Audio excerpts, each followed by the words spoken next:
to back up my argument that I think it's falsehood for the NDP to come out and say that, under us and because of our policies as the UCP, we're actually, that's why your rates are so high. First of all, I was never a fan of the retail rate cap. I've done policy advisory work to many governments. I've done it to the current government, to NDP government, to BC, to feds, and I was very vocal. I did not like the rate cap because you are simply, like you pointed out, you're not reducing real costs. You're just shifting who pays. You're shifting from the ratepayer to the taxpayer, effectively. It's government paying for it rather than the ratepayer. Now, so it's a question there about distribution. Maybe you want lower rates because you want households to not have to ration their electricity use, and you'd rather the distributional impact on the government be. So you could argue that, but there's many other ways to go about it. It also disincentivizes any sort of energy efficiency efforts, which flew in the face of the government's efforts at the time of trying to reduce. So I never liked the retail rate cap.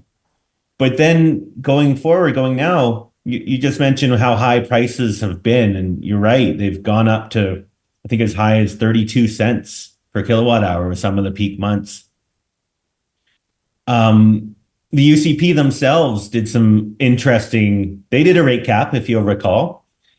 This was a very odd one because they didn't like the idea of we'll just shift it onto the taxpayer.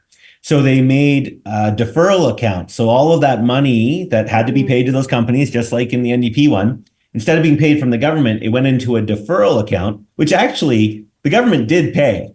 And then the companies got a loan, and now they're paying back that loan over time right now for 2 years. They're pulling that back by charging an extra 2.5 cents from people who remain on that floating rate.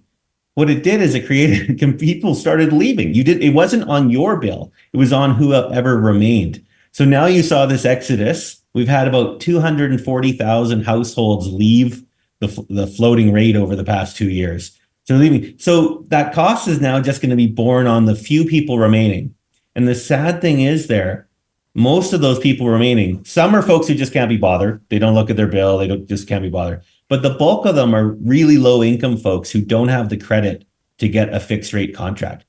So it just baffles me why the current government did not provide credit support for these folks who wanted to get on a fixed rate contract, let the retailers waive the requirement for it, and the government would stump up and say, yeah, we'll be that. What are they on the hook for? They're on the hook for a single month's bill non-payment.